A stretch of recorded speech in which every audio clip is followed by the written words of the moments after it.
You're listening to the Drummer Daily Podcast, the only daily podcast dedicated just to drummers. Go to my website at danielhadaway.com. Hey there, how's it going? Thanks for joining me again. As always, I'm happy that you're here.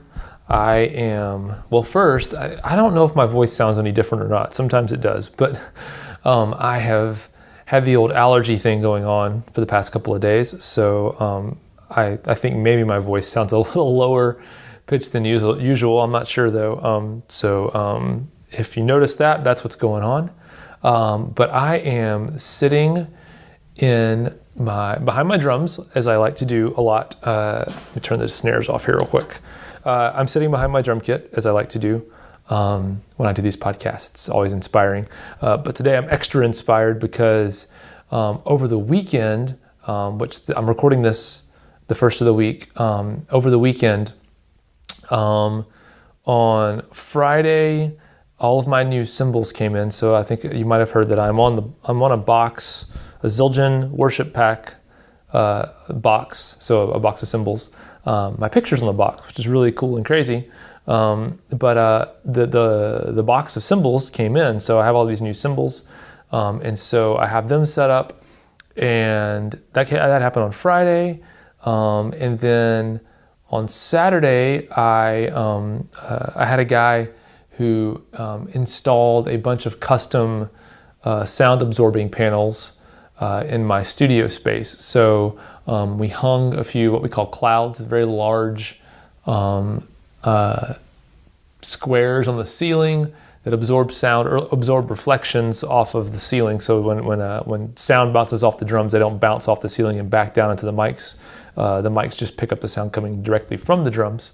But then he also made me, let's see, how many are there? There's 1, 2, 3, 4, 5 movable stand-up panels, kind of like little wall panels that I can move around to absorb sound. So I'm able to move the panels around and kind of create false walls that kind of make the sound of my drums tighter or more roomy and open. So depending on what songs I'm tracking, I can change the sound and the kind of the reverb of the natural reverb getting picked up by the mics. So that's really exciting. And then in anticipation of that, I moved my drums to a little bit further, a little closer to the wall. And anyway, all that to say, in the course of a couple of days, it's like everything changed for me in the space that I'm always in. So if you watch, I believe my last Instagram video that's up as of now had me in the new space as well. But all of my videos and everything from now on are going to be set in this area. I've got some Christmas lights hanging behind me. I don't know if they get picked up in the video very often, but I'm kind of trying to set a vibe here. Anyway, it's kind of like my house got renovated, but just the space that I like to hang out and play in drums. Anyway, all that to say, there's all kinds of new stuff happening. I got to record I do remote tracking from time to time for producers or artists who want me to play drums for them. They send me the tracks and I record them here in my studio and send them back. I was able today to do the first tracking session in this new space. I'm really happy with how it all sounded. So anyway, that's not really anything to do with what I want to talk about today, but I thought I'd just share with you how excited I am about what's going on. All right, so I did send out an email newsletter today. If you don't get that, check it out, danielhadaway.com/newsletter. But as a part of that, the first part of a story I shared today in my newsletter, I'm going to share the whole story with you on the podcast today as well. But the way I did it in the newsletter, it got to be kind of long in the newsletter, so I decided that I was going to make everyone wait until Friday for the second part of the story that I told in my newsletter today. So if you're listening to this and you've read the newsletter already, you're getting a little sneak peek into how the story turned out. So it's a lot faster to tell like this than it is on a newsletter. So I'm going to jump into it. So years ago, and I mean years ago, like when I just started high school, the worship team at my church, one Wednesday night, they were like, we had the Wednesday night meeting for the youth, to come to church. They had a thing where they said, hey, if you play an instrument and you want to be in the worship band, we're looking for musicians, the guy whose name was Russell. He's like, come let Russell know after service, and he'll put your name on a list, and we'll get you a tryout or whatever it was, and we'll do that. I'm like, great. I'm in a new. We had just moved to Nashville, and I didn't know a lot of people, but I love playing drums, and I've been playing drums for a long time already. So I was like, great. I'm going to play drums and for the youth band. So after the service, I go and I wait in line. There's like 20 kids all waiting in line. Of course, we're in Nashville, so everyone plays an instrument, even the teenagers do, all of them. So anyway, waiting in line, and about 2 or 3 kids ahead of me, I hear the kid say to Russell, "Hey, I play drums. I want to be in the band." And Russell says back to him, "Hey, well, that's great, but I'm sorry, we already have too many drummers in the rotation, and we're pretty much full, so we're not taking any drummers right now." So I'm standing back, a couple of people behind that in the line, and I hear that, and I'm like, I better. But some people in that situation would hear that and be like, all right, well, I guess it's not in the cards for me. I'm not going to be a drummer of the worship band, and kind of get out of line and say, like, all right, well, at least I kind of tried. But that's not how I operate. I don't ever look at any kind of goal or opportunity and just see all the obstacles. I always think, I don't say, this is something I actually learned from, there's a book called Rich Dad, Poor Dad that people either love or hate, by a guy named Robert Kiyosaki. But one thing he talks about is, he says, you don't talk about, he talks about money, but he says, you don't say, I can't afford it. You always say, how can I afford it? And you find a way to make it work. If you really want something, you find a way to make it work.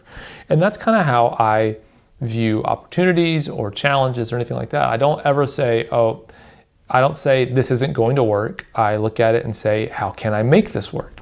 So in the moment, I've got a couple people in line in front of me, so I've got a couple of minutes to figure this out. I'm like, how am I going to get an opportunity still? Because I think that I'm a great drummer, and they just don't know it. That's the arrogant teenager. That's what you think. So I think, how can I just get an in, and then once I'm in, they'll discover I'm a good drummer and let me play.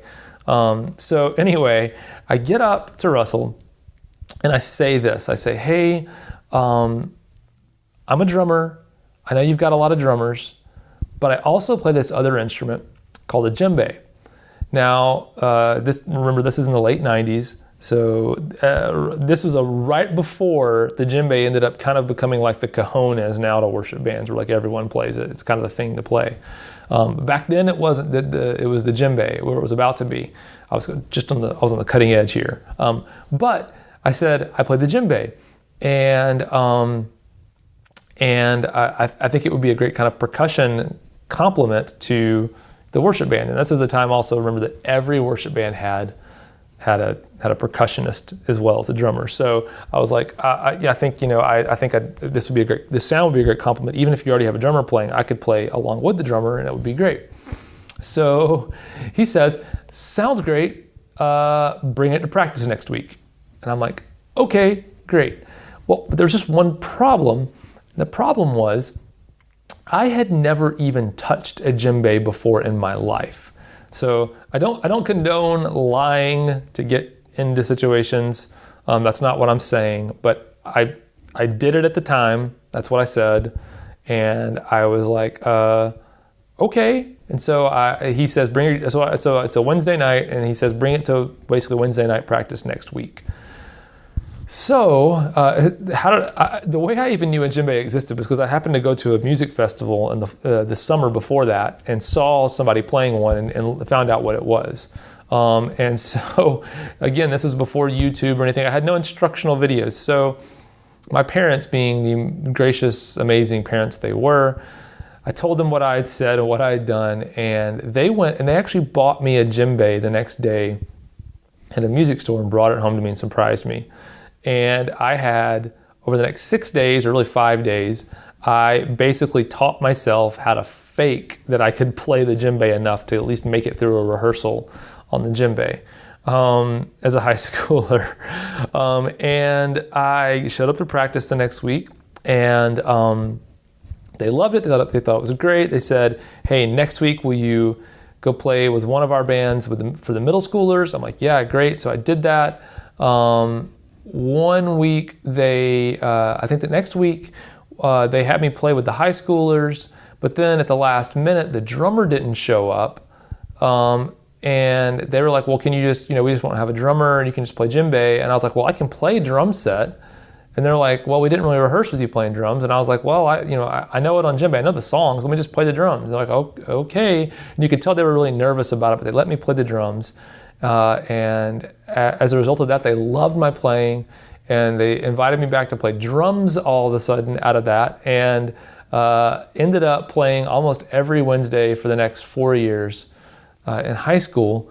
And I played djembe some still too, but mostly played the drum set after that point. So but if I just gone in and said I play drum set or taken at face value the fact that he told somebody else there were no opportunities, the worship leader told the other guy there was no opportunities, I would have never been able to do this. I wouldn't have met some people that are amazing, who were amazing mentors to me, some older worship leaders, people that were a few years older than me. I would have never gotten so many opportunities that I ended up with. And never would have gotten the experience of leading worship as a drummer for 4 years, almost every week of my life. That's a lot of playing and a lot of song prep as a high schooler that you learn to do. But I never would have gotten any of those opportunities if I had just taken at face value my expected rejection for doing the drumming thing. So anyway, I just want you to encourage you, always ask yourself, how can I make this happen? Don't ever look at it and say, I can't make this happen, or this is not going to work because. You don't say this isn't going to work, you say, how can I make this work? You don't say this isn't going to happen, you say, how can I make this happen? Basically just replace this isn't with how can. And approach things that way. Approach drumming that way, even things that are really hard to play. Approach it that way. Don't ever say, I can't play this. Say, how can I play this? You can kind of stretch that out into anything you can imagine. But in drumming, take that approach, because you might be surprised at what you can accomplish if you don't let yourself take no for an answer. So I hope this helps you out a little bit. I hope this inspires you, and we'll talk again tomorrow. Until then, bye.